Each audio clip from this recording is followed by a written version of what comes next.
Alors, moi, j'ai deux questions. Oui, vas-y. Ma première question, c'est concernant les mariages que les gens font dans les églises, les soi-disant églises. Est-ce que ces mariages-là sont valables? Mais est-ce que aussi dans la Bible aussi, l'Éternel nous dit de célébrer les mariages religieux? Comment ça se fait? Et puis ma deuxième question, c'est concernant les liens familiaux, les liens de fétiche, les liens de maraboutage, les liens de la sorcellerie. Comment on fait pour s'en délivrer? Parce que souvent, toi, tu as pratiqué. Bon, je prends un exemple, moi, mon exemple comme ça, je pratiquais ça parce que mes parents étaient animistes, ils adoraient l'eau. Donc, quand j'étais toute petite, on m'emmenait à adorer les eaux, pratiquer ça. Maintenant, je suis devenue chrétienne, je ne fais pas ça, mais souvent, ma mère me dit, mais quand tu faisais là, quand tu étais petite, on partait là-bas, comment tu voyais les miracles qui se posaient. Elle dit, non, maintenant, je ne fais plus partie. Mais je demande comment faire pour briser les liens, parce que je prie pour briser ces liens, mais je ne sais pas si je le fais bien ou bien comment on doit vraiment le faire. Bon, je veux savoir quoi. Comment faire pour me séparer de ces liens? Ou bien si en priant tout simplement, en invoquant le sang de Jésus, les liens sont séparés. Bon, je veux connaître les procédés, bon, les étapes, quoi. C'était ça mes deux questions. Voilà. Commençons par la deuxième question. Rappelle-moi ton nom, sœur, s'il te plaît. C'est la sœur Madame Kwame. Ok, d'accord, Madame Kwame. Ok. Tu n'as pas de prénom? C'est pas mieux qu'on n'ait pas de prénom? Ah, mon prénom, c'est Marthe. Ok, Marthe, voilà. Voilà, justement. Voilà. Et commençons par la deuxième préoccupation.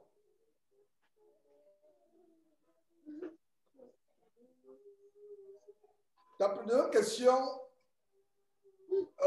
montre l'influence des églises, soi-disant évangéliques, ces églises que je dénonce. Donc, la deuxième question montre cette forte influence de ces églises où on met l'accent sur le combat spirituel, où ils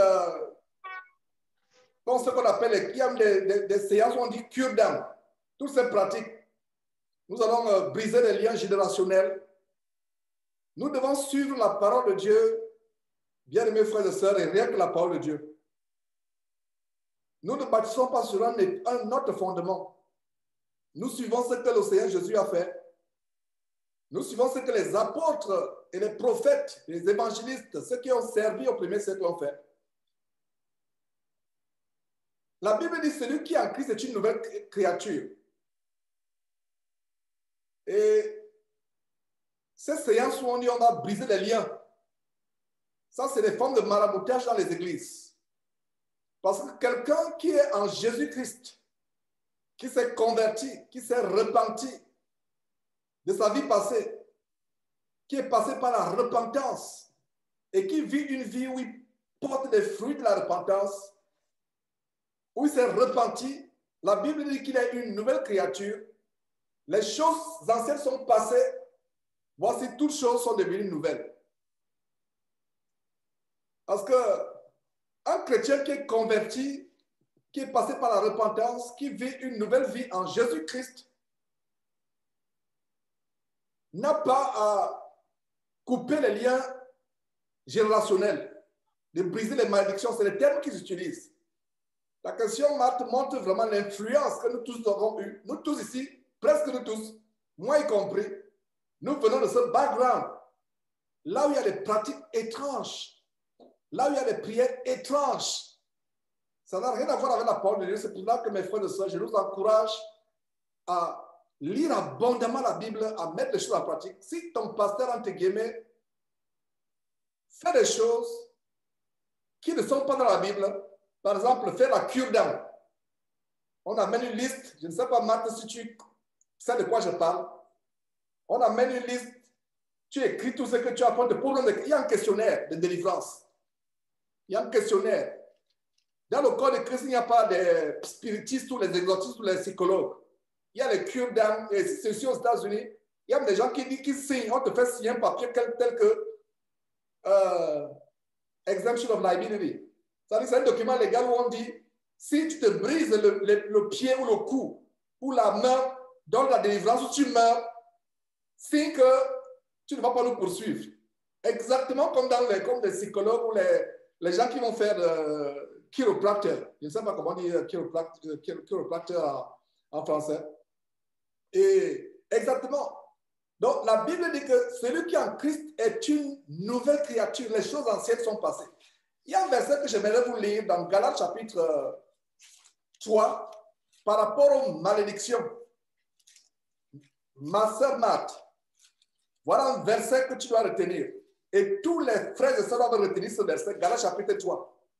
L'histoire de briser les malédictions, l'influence des fétiches, l'influence de ceci, l'influence de cela. Dans Galates chapitre 3, au verset 13, Galates chapitre 3, verset 13,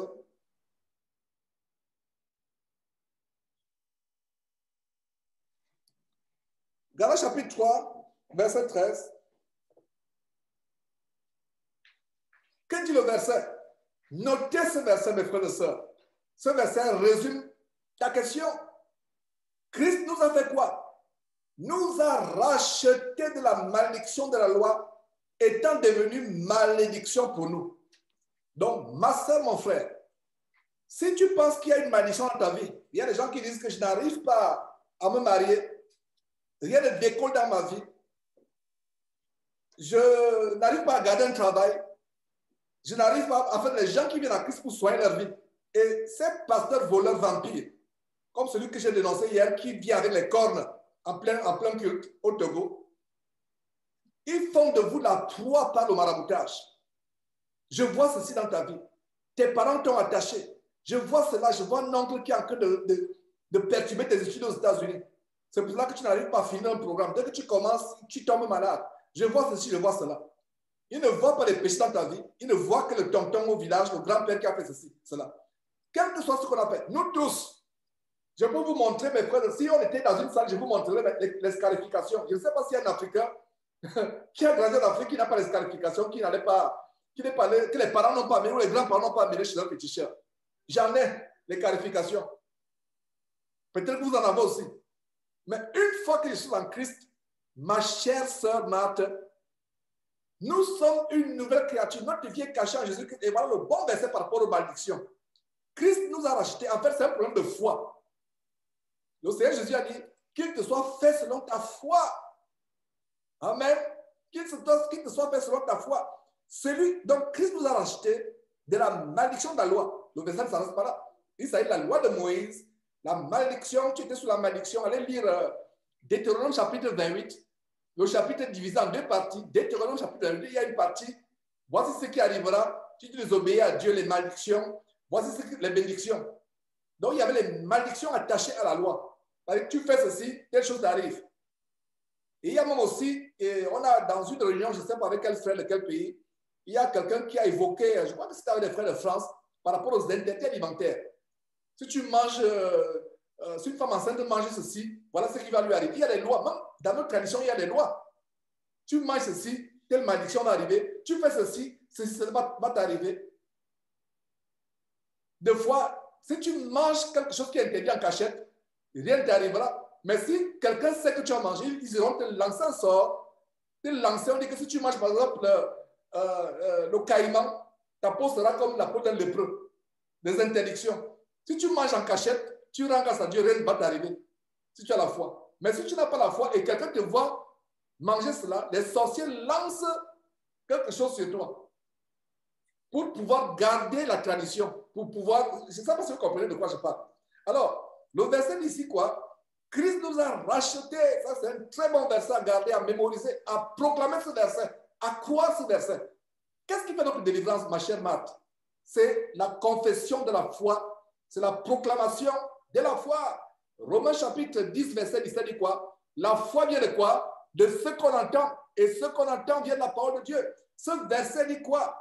Jésus-Christ a délivré la malédiction parce qu'il est devenu une malédiction pour toi. Crois-tu cela? Crois-tu cela, mon frère, ma soeur? Si tu crois en cela, il n'y a plus aucune... Les pasteurs ne vont plus t'escroquer. Avec l'histoire qu'il faut couper les liens. Faire des sacrifices, apporter une enveloppe pour qu'on coupe les liens. Toujours en train de couper. Mais ne coupe pas le bras qui vous amène à vous masturber. qui ne coupe pas l'œil, qui n'arrache pas l'œil, qui vous amène à aller voir les films porno sur Internet, qui ne couche pas ces choses. Mais il coupe seulement quoi? Les malédictions générationnelles. La plus grande délivrance qui doit préoccuper les chrétiens, c'est la délivrance du péché.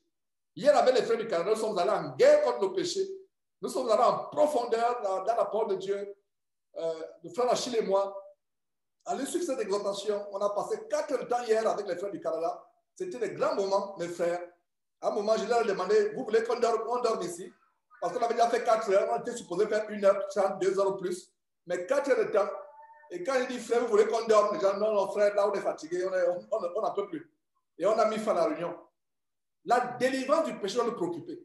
Tout ce cinéma qu'on fait, ce cirque-là. En fait, ta question, Marthe, c'est même pas, tu n'es pas la seule. Combien de fois j'ai reçu la question que tu viens de poser? Parce que c'est ce qui se passe dans ces cas de confrontation qui mènent en enfer. On met l'accent sur le mystique, le mystérieux, sur le... C'est la distraction. Qu'est-ce qui nous préoccupe? Le Seigneur Jésus est venu pour une seule chose. Le nom de Jésus signifie quoi? Pour vous qui avez suivi l'enseignement hier, le nom de Jésus signifie sauver. Le salut. Sauver de quoi? Du péché. Quel est le problème numéro 1 de l'homme? Le péché. Le péché est venu par qui? Par Adam et Ève. Il a fallu que Dieu trouve la solution au problème numéro 1 de l'homme, le péché. Et Jésus est la solution du péché. Donc, dans les églises, les vraies églises, les assemblées de maison, comme celles que nous sommes en train de mettre sur pied à travers le monde, le message principal, c'est repentance, repentance, repentance, repentance, et rien que quoi? Repentance. Délivrance du péché, délivrance du péché, délivrance du péché, délivrance du péché, et rien que quoi? Délivrance du péché. Mais dans ce cinéma, ce cirque, je vois ceci, je vois cela, on t'a attaché, il y a des malédictions, faisons la cure d'âme, faisons le brisement des malédictions générationnelles, sème ceci, il faut s'aimer, il faut faire ceci. Tout ça, c'est le cinéma anti-biblique. Quand l'apôtre Paul allait de ville en ville, de village en village, de bourgade en bourgade, l'apôtre Paul rappelait la repentance, la délivrance du péché.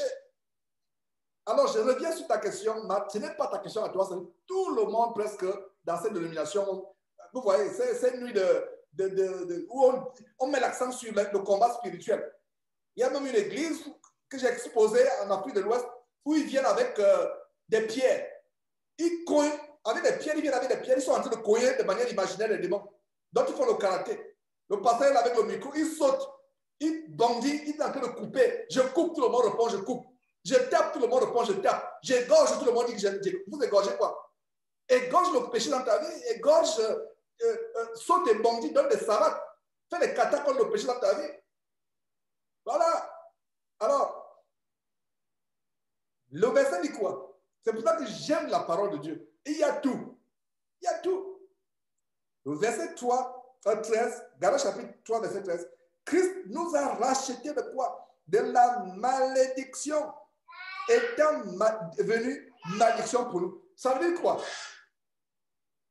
Ma soeur, mon frère, si tu penses que tu as les malédictions dans ta vie et tu es chrétienne, ça veut dire que tu n'es pas encore véritablement chrétien. Parce que ce verset dit quoi? Christ a été malédiction à notre place. Vous connaissez la vérité vous affranchira. Voilà un verset qui délivre, qui va délivrer tout chrétien qui pense qu'il est sous la malédiction. Crois à ce verset. Proclame ce verset. Accepte ce verset. Même la malédiction, si elle est dans ta vie, elle va fuir. Mon peuple ne tue pas seulement la connaissance. Ce verset dit que Christ est devenu une malédiction pour toi. La malédiction pour toi. Il a pris sur la croix. Selon qu'il est écrit, le verset continue, maudit quiconque est pendu au bois. Vous savez la signification sociale, spirituelle, légale de la mort sur la croix, au bois, pendu au bois. Il y a une des raisons ici que ce verset donne. Maudit, le fait de Jésus-Christ accroché la croix, toute personne au temps de Jésus, que ce soit lui, que ce soit ces criminels avec qui il a été crucifié, toute personne qui vous voyait pendu au bois savait que vous étiez un objet de malédiction. Le Fils de Dieu non seulement a pris nos péchés. Beaucoup de chrétiens savent que Jésus a pris nos péchés sur la croix. Mais combien de chrétiens savent que Jésus a pris notre malédiction sur la croix? Il s'est substitué. Voilà un verset qui nous rappelle que Jésus non seulement a pris nos péchés sur la croix, mais il a aussi pris la malédiction. Ma sœur Marthe, mes frères et sœurs qui écoutaient cette exhortation, quand tu es lancé une maladie au village, quand tu es lancé une malédiction, quand tu es maudit, et la Bible dit d'ailleurs qu'une malédiction sans cause n'a d'effet. Maintenant, si tu as désobéi à tes parents et qui t'ont maudit, parce qu'il y a des enfants qui soit frappent leurs parents, soit volent leurs parents, et le parent, dans sa colère, maudit l'enfant, sort une parole. Et en passant, nous parents, nous devons faire attention, surtout nous parents chrétiens, nous devons faire attention aux paroles que nous sortons vis-à-vis de nos enfants. Même si on est fâché, comment, faisons attention. L'oiseau, il est invisible, peut amener cette parole, elle est matérialisée. Je fais rapidement la parenthèse. J'espère que vous m'avez compris. Parents, surtout nous parents chrétiens, faisons attention à ce que nous sortons. Parce que la Bible dit, le pouvoir est au bout de ta langue. Le pouvoir, ta langue là, il y a le pouvoir dans ta langue. Matthieu chapitre 18, verset 18 dit, tout ce que vous lierez sur terre sera lié au ciel. Tout ce que vous délierez sur terre. Donc quand tu proclames à partir d'aujourd'hui, si un chrétien, une chrétienne m'écoute, qui pense qu'il y a la malédiction dans sa vie, commence à proclamer ce verset à haute voix dans ta vie, que mon Seigneur Jésus est devenu une malédiction pour moi. Donc, toi, malédiction dans ma vie, tu n'as pas de place. Et si tu crois à cela, parce que la Bible dit que la foi vient de ce qu'on entend, et ce qu'on entend vient de la parole de Dieu, comme ce verset qui dit que tu crois à ce verset, tu as la délivrance. Donc, voilà un peu près ce qui se passe, cette histoire de les liens spirituels. Ça, c'est... Quelle Bible ces gens lisent? Et quand je pense que moi votre frère Georges, j'étais en plein dans cette doctrine. Marthe, ce n'est pas seulement toi. J'étais en plein. Les cures d'âme. Moi, j'allais même sur Internet pour chercher les fichiers de cure d'âme. Comment faire la cure d'âme à quelqu'un? C'est quel évangile? Nous délaissons la parole de Dieu pour courir vers les mystères. Nous, les hommes, on aime le spectaculaire. On n'aime pas la simplicité. C'est verset simple. Hein? Galates chapitre 3, verset 13 est simple, mais il est puissant. J'ai expérimenté la puissance de ce verset. Ma prière, c'est que vous expérimentez aussi ce verset. Quelqu'un te maudit, il dit, Georges, je te maudis.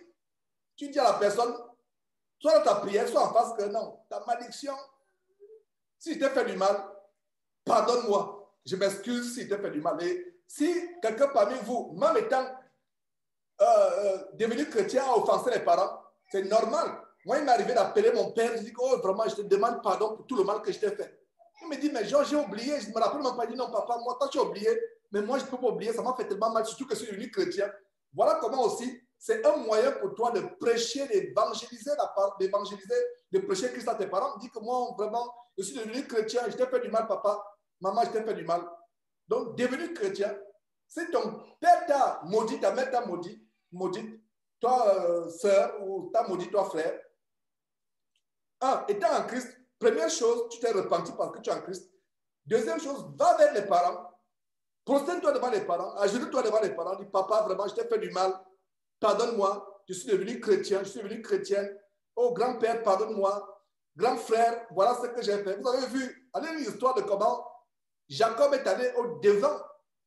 Isaac est allé au devant de son frère. Voilà. Allez lire cette histoire. Et vous allez au devant de votre frère que vous avez offensé. Vous allez au devant de votre parent que vous avez offensé. Vous vous mettez à genoux. Et quand vous avez demandé pardon, que la personne accepte votre pardon ou pas, vous avez demandé pardon devant Dieu. Et ce verset s'accomplit. Quelles que soient les malédictions ancestrales.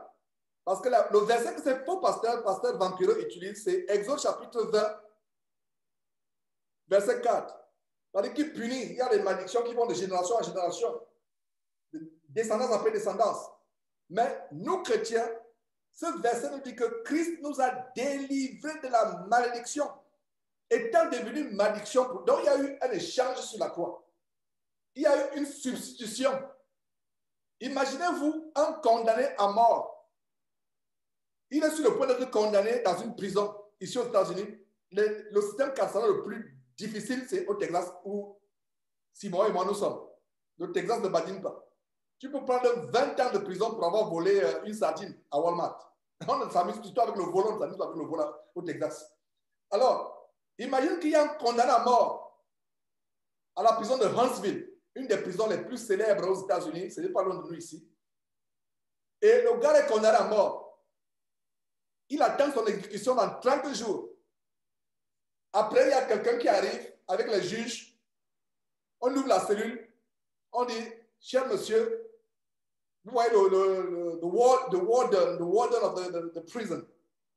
Il est là, il vient, cher monsieur, votre condamnation était prévue dans 30 jours. Voilà ce monsieur qui ne se soucie plus de sa vie et qui vient mourir à votre place. Et les autorités de Huntsville ont accepté qu'il meure à votre place. Est-ce que vous réalisez ce qui s'est passé sur la croix avec Jésus-Christ? Parce que si nous, chrétiens, nous réalisons, c'est pour ça que le message de la croix doit être prêché. Mon frère, ma soeur, si tu réalises ce que Jésus a fait pour toi sur la croix, si tu es malade maintenant, tu guéris sur le champ. Rien qu'en réalisant ce que Jésus, il est devenu une malédiction pour nous. Allez lire Isaïe chapitre 53. Ce n'est pas ce meurtrissure que nous sommes guéris. Quand tu crois en ces choses, la maladie part. La maladie part. Beaucoup de chrétiens vivent dans le doute du pardon. Est-ce que Dieu m'a réellement pardonné? Douter que Dieu t'a pardonné, tu insultes le sang de Jésus sans t'en rendre compte. Penser qu'il y a encore des malédictions dans ta vie, c'est insulter ce que Jésus-Christ a fait. Jésus-Christ a fait sur la base de ce verset. Douter, nous ne devons pas avoir de doute. Ma prière, mes frères et sœurs, comme il disait hier, bien des fois, tu comprends ces mystères, mais tu as du mal à transmettre. Mais je pense que ce soir, c'est assez simple que Dieu nous donne de comprendre ce qui s'est passé sur la croix. Ce qui s'est passé sur la croix, c'est tellement grand. C'est tellement grand. Un homme saint, fils de Dieu, descendu du ciel, meurt à ma place, moi, Georges, pour mes péchés. Il dit, Georges, tout ce que tu as fait depuis ton enfance, les crimes que tu as commis, à partir d'aujourd'hui, c'est moi, je prends ça sur moi, sur ma croix. Toi, Georges, tes ennemis t'ont maudit. Tu ne seras rien. Peut-être même tes ancêtres ont été maudits et tu as aussi tes malédictions. C'est possible, c'est vrai, c'est biblique. Mais une fois que tu es en Jésus-Christ, il y a un échange sur la croix. Il y a une substitution. Comme cet homme qui va à une prison, qui dit, je vais te condamner à la place du condamné à mort. On va le pendre. Et le condamné à mort va libre. Ce condamné à mort est plus reconnaissant à celui qui est mort à sa place que nous, chrétiens, vous et moi, nous sommes reconnaissants par rapport à ce que Jésus a fait pour nous sur la croix. Je reprends. Ce condamné à mort est plus reconnaissant vis-à-vis de celui qui lui a sauvé la vie, qui est mort à sa place, que vous et moi, ici présents, et tous ceux qui pourront peut-être écouter cette exhortation, nous sommes reconnaissants par rapport à ce que Jésus a fait sur la croix. Et je rends grâce à Dieu de ce que, Marthe, ta question nous amène à montrer un mystère, nous rappeler un mystère, l'échange qui s'est passé. Nous étions dignes de mourir. Nous étions dignes d'aller dans les flammes de feu. Nous étions dignes d'aller en enfer. Nous étions dignes de mort. Mais Dieu, par son grand amour, a procédé à la substitution. Un chrétien qui pense que Dieu ne l'a pas pardonné, ne lui a pas pardonné, on pardonne à quelqu'un, excusez-moi, ne lui a pas pardonné. Un chrétien qui doute que la malédiction dans sa vie est remplacée par la bénédiction, mon frère, ma soeur, si tu penses qu'il y a une bénédiction une malédiction dans ta vie, confesse ce verset, la bénédiction qui est dans ta vie va se transformer la malédiction qui est dans ta vie, pardon, la malédiction qui est dans ta vie va se transformer en bénédiction. Je reprends. Si quelqu'un, en écoutant cette exhortation, pense qu'il y a une malédiction dans sa vie, lis ce verset, que Dieu te donne de comprendre ce verset, proclame ce verset, crois à ce verset, rends grâce à Dieu pour ce verset, rends grâce à Dieu, remercie Dieu pour ce verset. S'il y a effectivement une malédiction, parce que toute personne qui n'est pas en Christ est sous la malédiction. Dans l'histoire, on crée des malédictions générationnelles. Toute personne qui vient à Christ est sous la malédiction. Est-ce que vous comprenez? Dans l'histoire que certains ont des malédictions que les parents ont lancées, les malédictions des ancêtres, etc. Ça, c'est la farce. C'est les cirques des faux pasteurs. Je reprends. Tout homme qui vient à Christ vient étant sous la malédiction. C'est-à-dire depuis Adam et Ève, qui n'ont pas besoin que les... C'est-à-dire, si un pasteur dit à quelqu'un, toi qui viens devant là, qui n'es pas converti, tu es sous la malédiction, je vois une malédiction. Si je suis là, je vais me lever, fermer la bouche pour le pasteur, dire que cet homme est déjà sous la malédiction parce que c'est un descendant d'Adam et Ève et il n'a pas Christ. Il est déjà sous la malédiction. Quelle malédiction encore vous allez ajouter?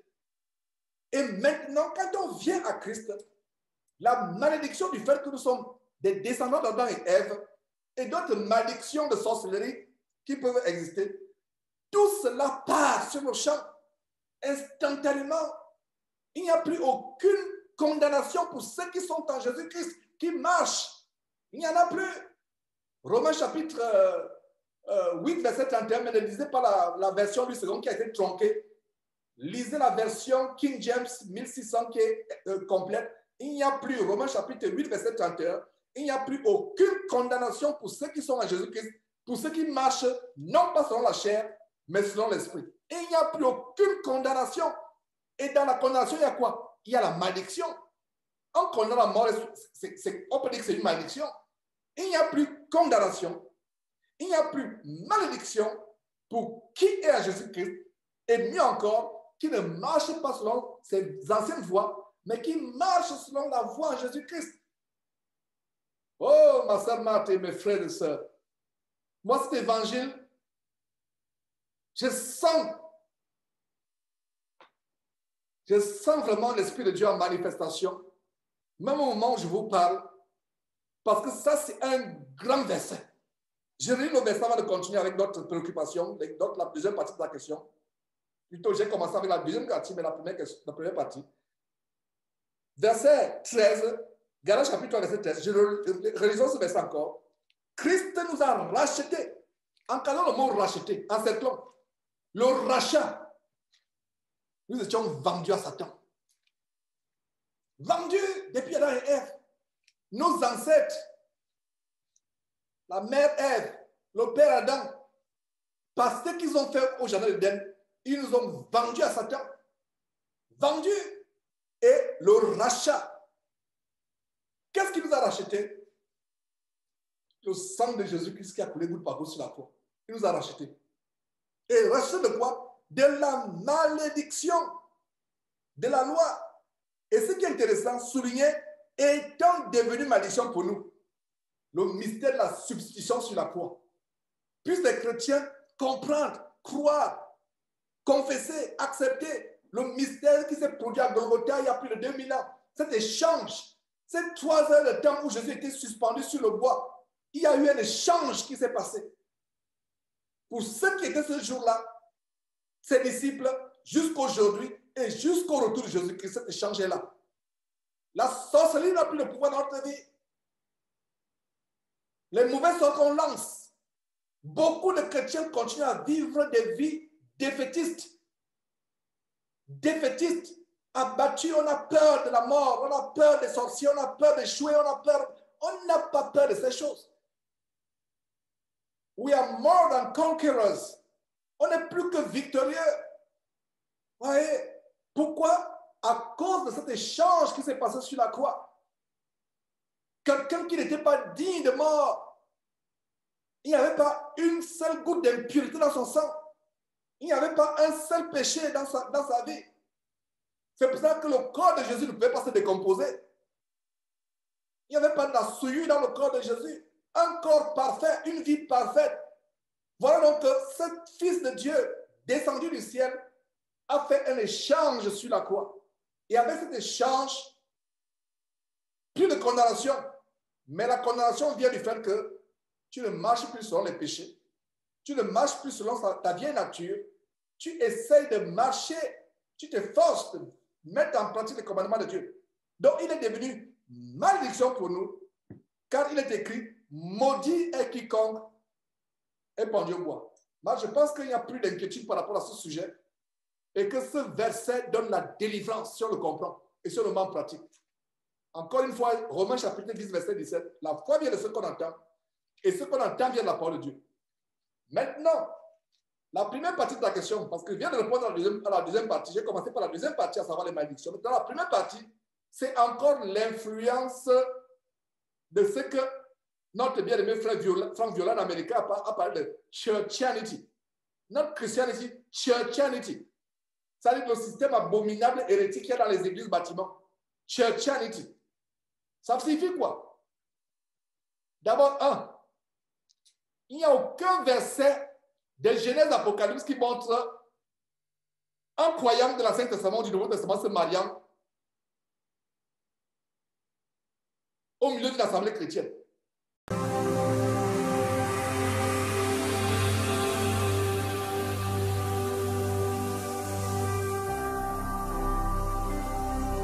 Jésus-Christ TV, vous connaîtrez la vérité et la vérité vous affranchira.